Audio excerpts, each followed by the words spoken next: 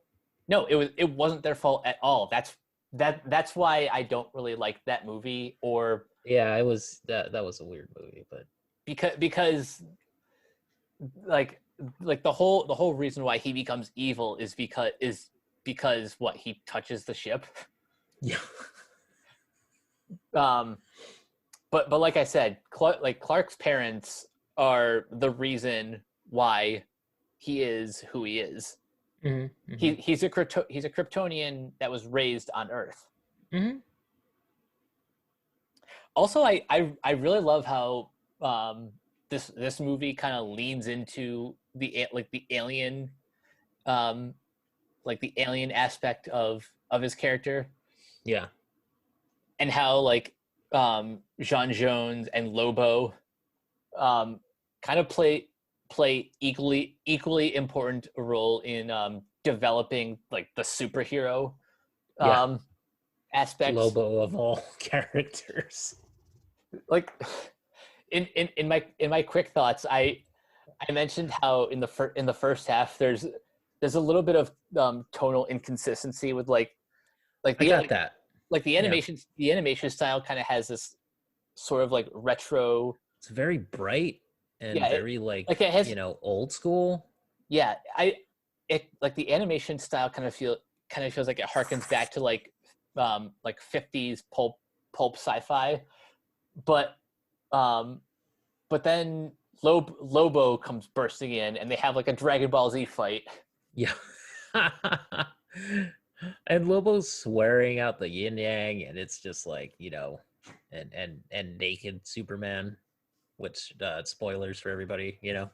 Yeah, You get animated Clark, um but you can tell this is definitely PG-13. yeah, like they pushed it a bit, which is interesting. What'd you think of Parasite as the main antagonist? Oh, I thought that was a good choice. Yeah. I Um I kind of like how he was very kind of horror movie inspired, and a little he bit of was, and Godzilla a little too. kaiju. Yeah, I got that. I got that too by the end. They mixed a lot of different influences in this movie. I did actually like the animation style too. Like I thought I it was the, pretty the well done. Yeah, the animation is very stylized, which I really liked. Yeah. It it it almost like deliberately sets itself apart from the New 52 era. Mm-hmm. Mm-hmm. Um, and it, and Very it much so. yeah, and it feels more like a classic Superman story. It does. Yeah. Yeah. So I actually didn't mind the animation style, which at first, when I first saw the trailers, I thought, oh man, what are they even doing? But then I ended up kind of liking it.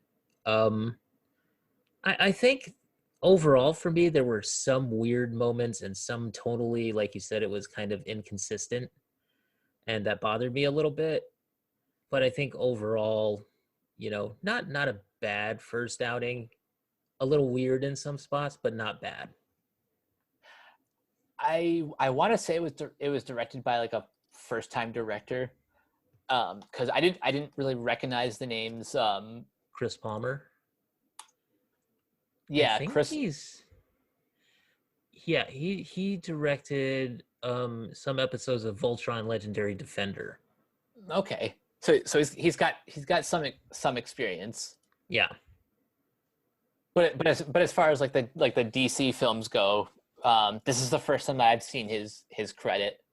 He's been a storyboard artist in a lot of really good shows, actually, like Ultimate Spider-Man and Young Oh, Justice, Legend of okay. Korra.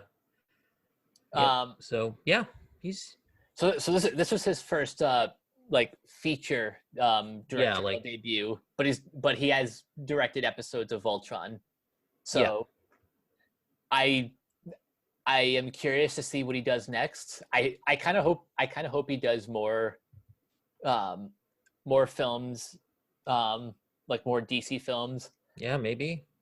Uh like if they ever do like a Justice Society or another Justice League movie, I'd love to see I'm sure that they will. whatever the future has in store for these DC animated films. I'm looking forward to them. Hmm. Um, Same here. like on one of the previous episodes of Tuned Up, we talked about the upcoming Batman Yeah, movie with Bronze Tiger and and I Richard Dragon yep, and Lady Shiva, I believe. yeah. So that's gonna be So fun. that's full A martial arts mode. yeah, it's like a '70s kung fu film That's pretty awesome. I can inspired. see that. See that's the stuff I want to see continue in these films. Like Yeah, I want to see more like more like remixing of characters and different genres and all that stuff. yeah. The last thing I'll mention before we wrap things up is The Boys on Oh, Amazon Prime. before we do the boys, I think we should talk about a couple more things from Fandome, Ooh, what do you got? which is a couple of comic centric things.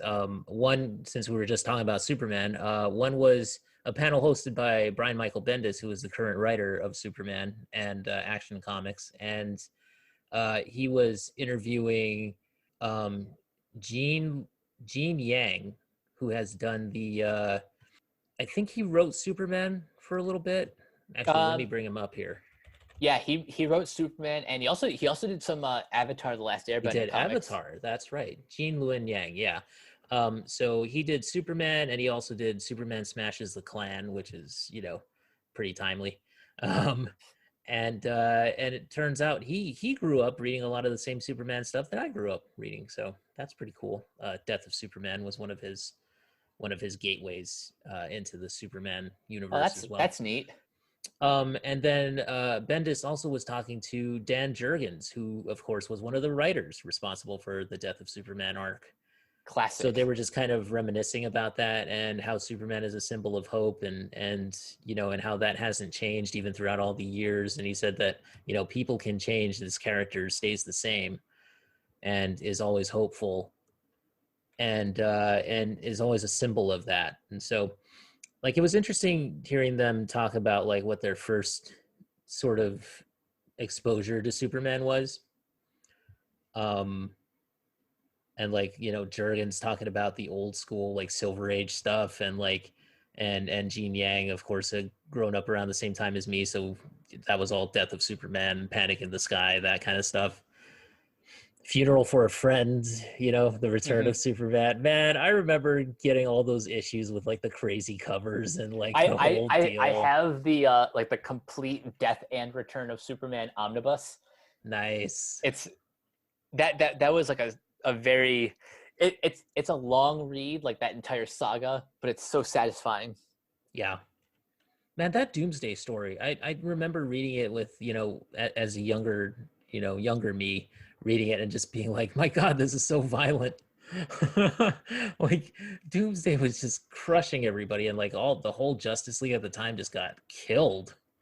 Booster Gold got laid out, man. That was brutal. It was brutal. Seeing the Justice League falling to falling to the hands of Doomsday.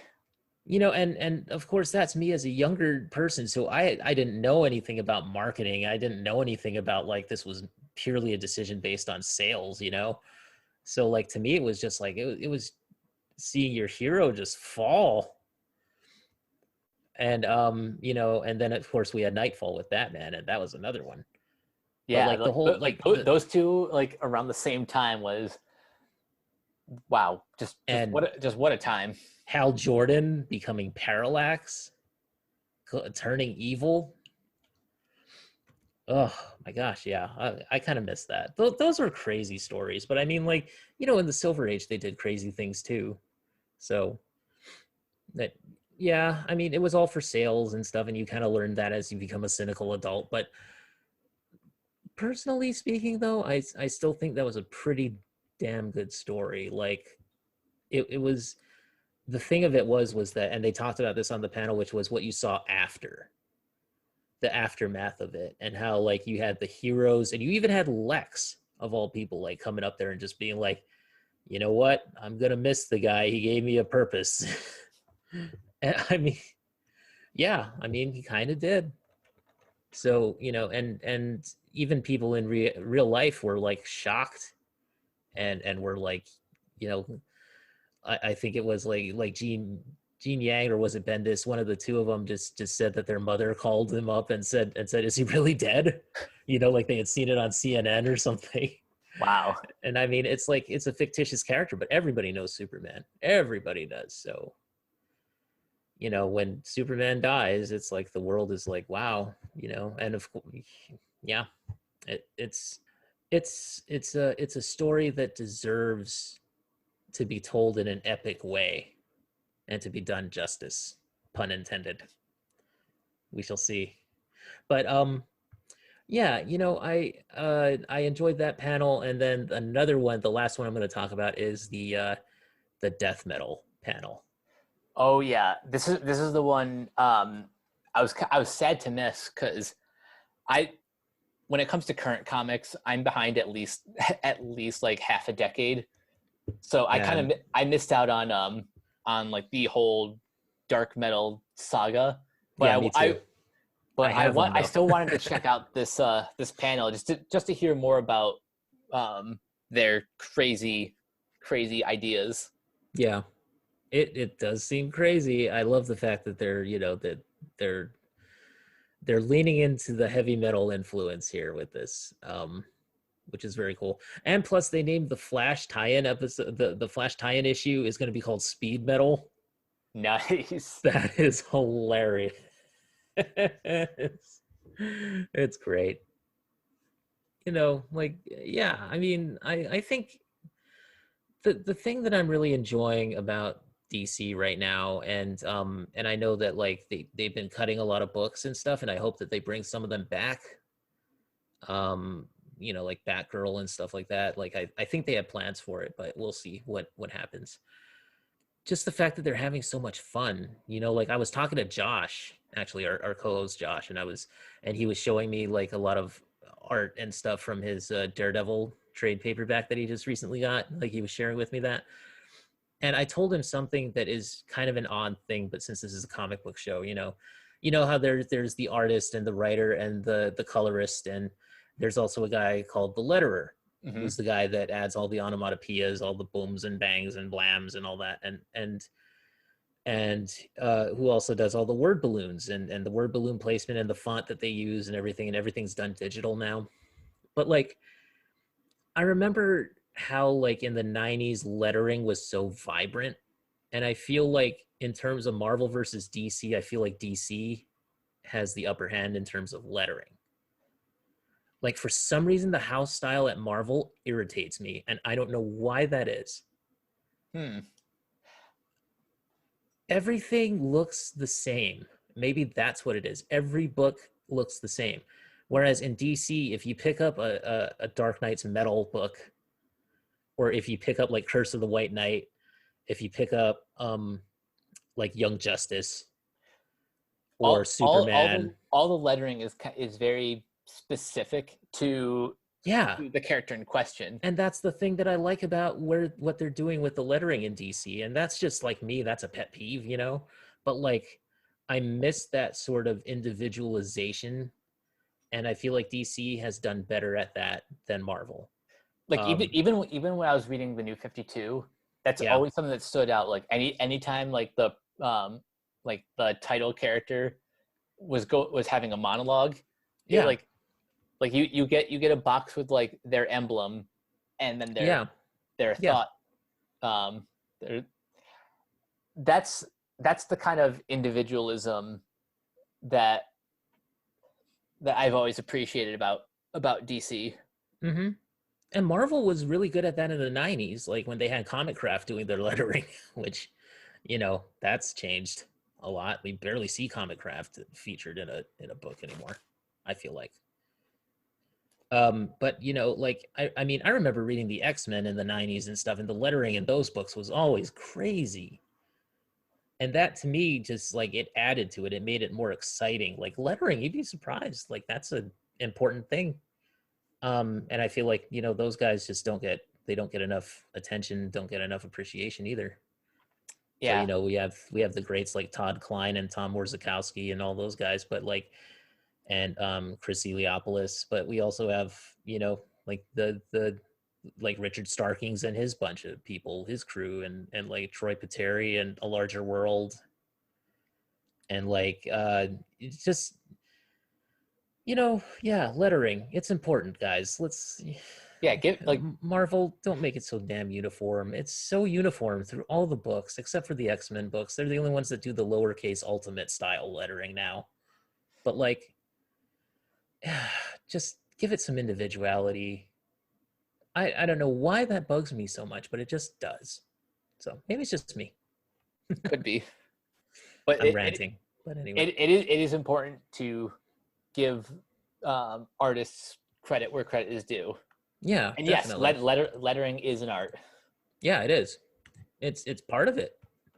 Also, again, okay, one more thing about Stephanie Brown, Cassandra Cain, the Batgirls who never were, are finally getting their history as Batgirl back, and it looks like 2021, according to Bleeding Cool, and what they've heard, 2021 is going to be an interesting year for those characters, and also for Barbara Gordon as well. So that's good news. Are we going to get a Batgirls book? I've always said I wanted a Batgirls book with those three as the leads. Come on, DC, do it. Can we get that? Am I asking for too much here? Jim Lee, you are now in charge.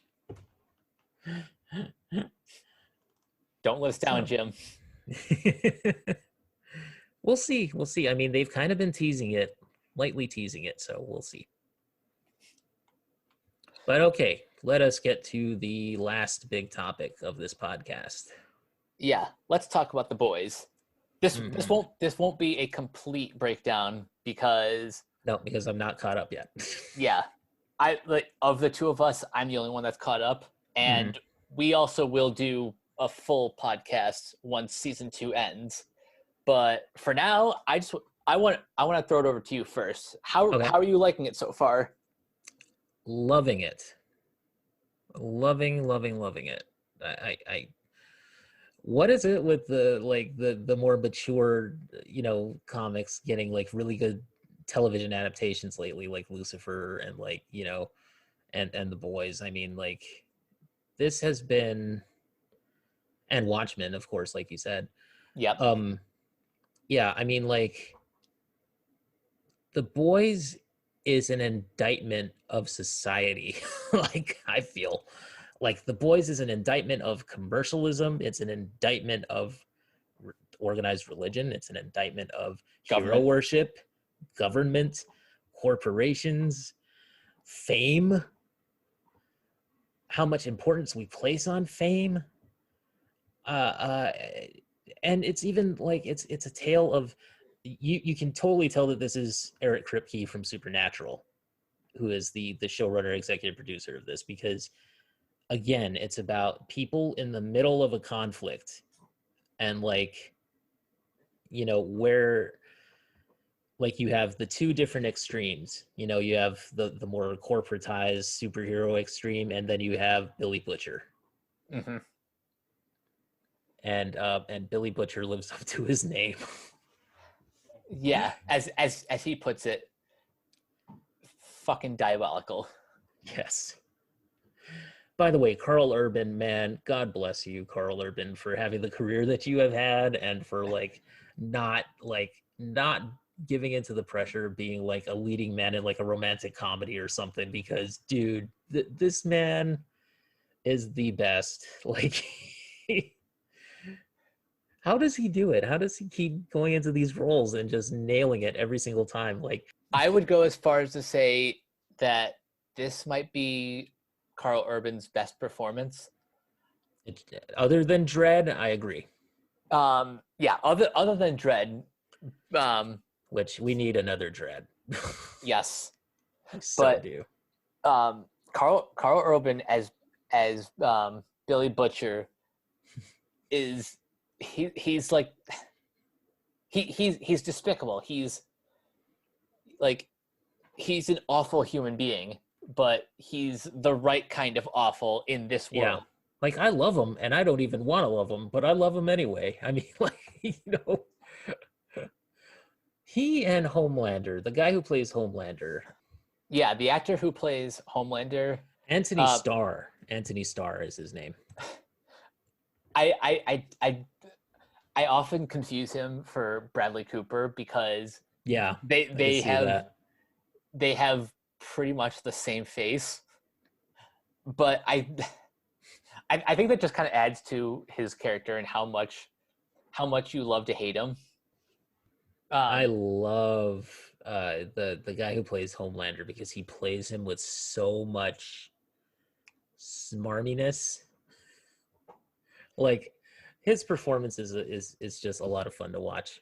I don't know if you got to like the reveal about his character, and I might have even accidentally spoiled it for you, how Homelander grew up without parents. I kind of got that. Yeah. Okay, but as I mentioned before, like, that's what makes him a better evil Superman than any other evil Superman. Mm-hmm. Mm-hmm. Because it's stopped being interesting to tell what if Superman but evil.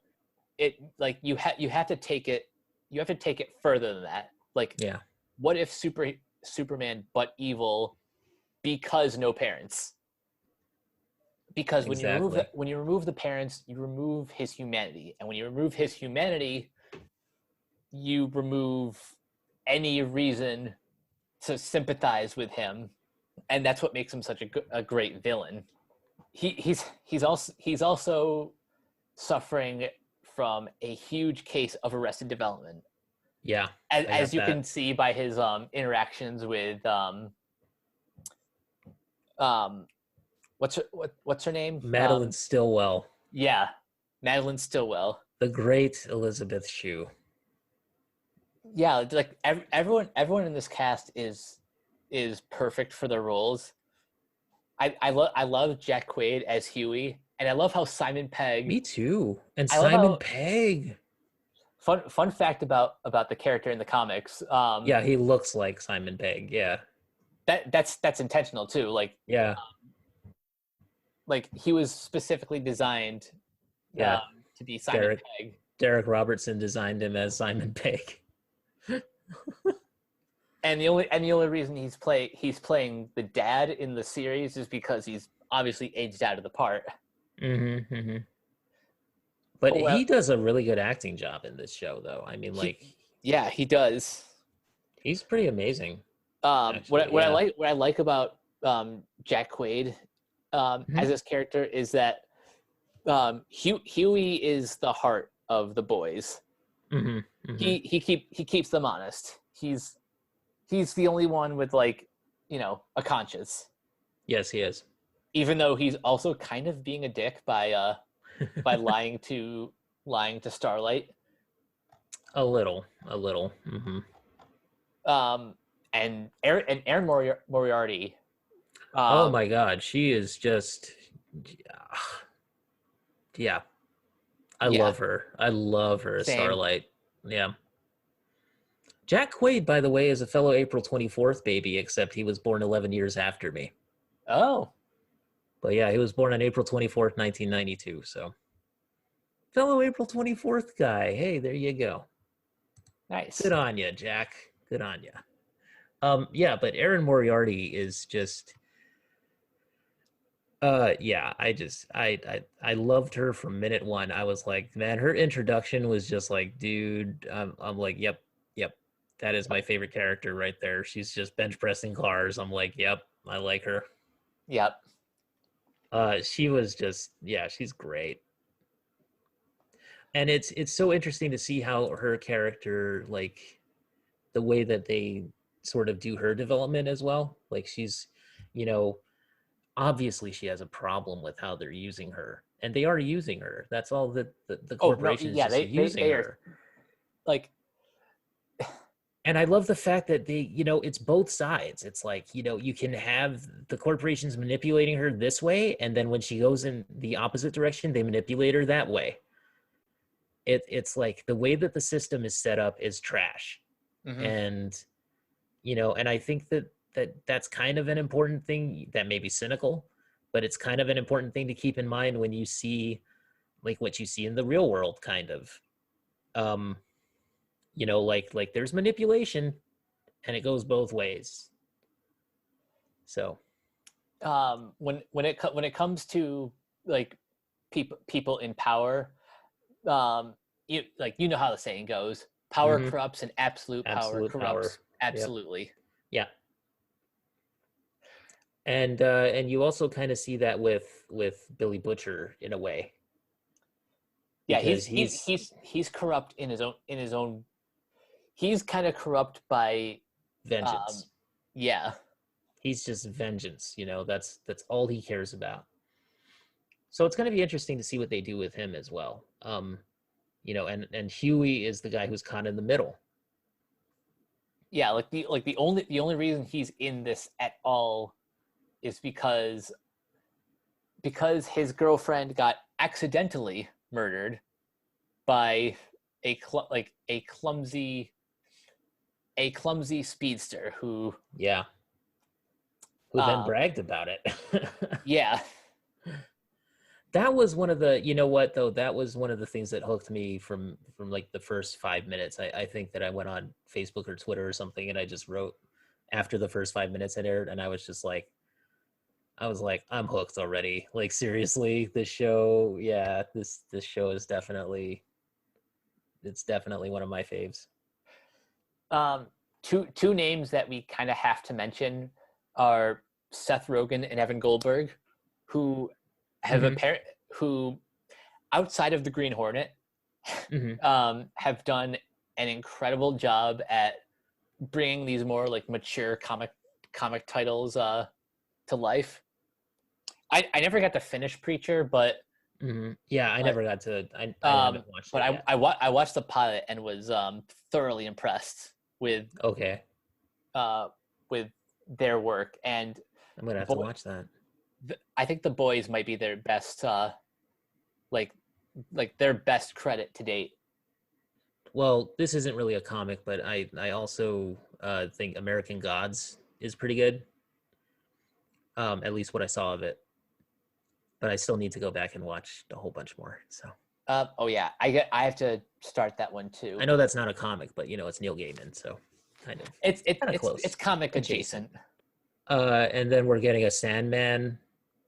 We're getting that Netflix adaptation, which I Yep. think will come soon. And yeah, getting back to it, I think that Homelander is really good. Like all of the hero characters, the so-called hero Yeah, characters, this the are seven. are all really good in this. And that was like a shocking moment with the Deep in Oh the first episode. Oh my god, I was like, really? Wow, they went there. One of the characters that's grown on me a lot too is Frenchie. yeah, Frenchie. I wasn't sure what to make of him at first Me too. because he came in like immediately pissed off at Billy for Mm-hmm. something in their past, and then like as the series progressed, he became more endearing. And we're kind of going into spoilers here, but I just saw a couple episodes with him in it. Haley Joel Osment. Yeah, he's one of the more surprising additions to the cast. I was like, what in the world? That was crazy.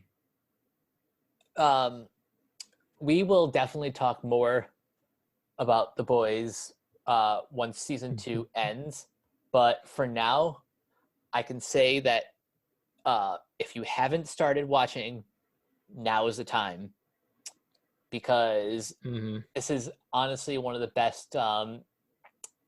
It's one of the best satires Mm-hmm. on Mm-hmm. television, and it's one of the best Definitely. superhero shows of all Definitely. time. And also a couple more people to look out for on the cast is Jennifer Esposito, who's a really good actress, who plays Susan Rayner. Yep. She's very good. My boy Giancarlo Esposito comes in. Giancarlo, I Yeah, see his name on there. you have you I met can't him? wait. Have you met him yet? I Or haven't seen him yet. Not okay, yet. you will soon. Karen Fukuhara, who was Yeah. Katana in Suicide Squad, which I'm so pleased to see her because I She loved also her. voices Kipo in Kipo and the Age of Wonder Beasts. Yeah. So Like good for her. she's having a really good year. Yeah, good for her. I'm glad. Somebody has to in this dumpster fire of a year. Which John DiMaggio was wearing a shirt that said 2020 and had a dumpster fire on it. It's great. Yeah. Chantel Van Santen also as Becca Butcher, who is she was on The Flash. Yep. And I loved her on The Flash, honestly. Same. Like, I really thought she was good on that show. And then Aya Cash from You're the Worst, who plays Stormfront. I haven't gotten to her episodes yet, but I'm so excited to see her in this show. How ironic is it that she comes from a show called You're the Worst? You're the Worst. And her character is a the Nazi. worst. I am so excited to see her play that role. Come on, guys, you have to have a good villain, because without a good villain, it's like, Stan Lee used to say this all the time. Without the villains are the guys challenging the status quo. The villains are the ones who put up they're the ones who start the fight and the heroes end it. And you have to have a good villain to challenge the hero. Mm-hmm. That's why Vader is so popular. That's why if one of the things that the Marvel Cinematic Universe has done that has kind of, I feel like they've cheapened the role of the villain a little bit. And Marvel has great villains, but they sort of the villain is kind of a means to an end of getting the hero to where the hero has to be, in a way. Even some of the better villains in the MCU have kind of fallen into that trap. Yeah. You gotta have, I feel like a lot of the villains in Marvel movies are just forgettable, and that's never what a villain should be, in my opinion. Like the Joker. Is the Joker ever forgettable? Oh, hell no. No. The way they're setting up the Riddler for the new Batman film that's good. And you know, if you have a Justice League film, Darkseid, not Steppenwolf, not Desaad, not Glorious Gordon Godfrey. It's Darkseid. Seriously, if you're gonna tease it, use it. Mm-hmm. You could put that on a shirt. Anyway, yeah. So I think, you know, the Boys for me is one of my favorite shows. Yeah, definitely. So I'm curious to ask you this question, since you've seen Doom Patrol and you've seen The Boys. Knowing that I like The Boys a lot, then you know, The Boys, the TV show. Come on, guys, let's be serious here. Knowing that I like The Boys TV show a lot, what what would you do you think in terms of tone is Doom Patrol kind of like that in a way? Um, I'll say that Doom Patrol is sillier. It's Mm-hmm. it's as mature as The Boys, but it's closer in tone to Legends of Tomorrow. It's it can get as gritty and mature as The Boys, but it leans more into the absurd um, than satire. Okay. Um, Interesting.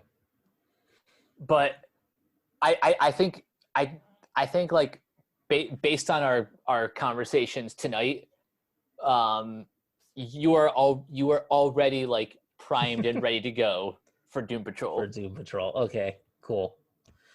Also, The Umbrella Academy, which is a show we didn't really send much love to in this Um, episode, but yeah, The yeah, Umbrella Academy, I would I say, is apologize for that because it's a good show. that's another bucket list. Okay.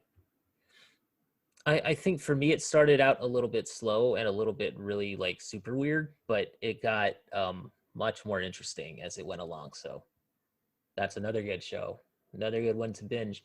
You know, we are living in the golden age of TV adaptations of mature comic books, Yeah. apparently. So yeah, Why the Um. Last Man is another one that's hopefully coming. Oh yeah. I grabbed all of those on Comixology, so definitely gonna try and read up on that. That's Brian K. Vaughan. Brian K. Vaughan is always good. Yeah. Yeah. So that's there's a lot to look forward to in the future. Yep. All right. So before we head out of here, Kiona, where can everyone find you online? You can find me on Facebook under the name Keona Tang, KeonaTang. Also on Twitter, same name. And our official Twitter is at Ren Pop Culture. And of course, renegadepopculture.com, which we just got a shout out from Emma Fife, which was on Twitter, which is awesome. And she really liked the way the site looks and the navigation and everything. So that was super cool to hear. And you know, and she's on The Download, which is a show on Ven. So everybody who hasn't heard of Ven, go look it up. It's the Video Game Entertainment News Network. So that's pretty cool. It's kind of like a little reminiscent of G4, but kind of its own thing. Definitely its own thing. So go check her out on that. And I just wanted to give her a shout out for that. So yeah, you guys can find show notes and everything on renegadepopculture.com. We are going to upload a couple of episodes this week, and then we will have our X-Men retrospective part 2. You know, I got some things in the works as well. We're going to definitely be hitting more comic book content in the future. Capes is off the ground now, so we're going to have that continuing on. Hopefully bring back the free for all soon, and Tuned Up will be back next week. And of course, join our Facebook group. As always, you guys can find it at facebook.com/group/RPC42. And yeah, that's about it from me. You did mention that we are available on Spotify and Anchor. Yes. And you can find me at Twitter and Instagram at Coach K or Captain K42. Check out all my quick thought reviews on letterbox.com/Coach K42, and look for me in all the various Facebook groups just at my name. that'll do it for this pilot episode of Renegade Pop Culture Capes. We will catch you on the next one. Peace out. Peace.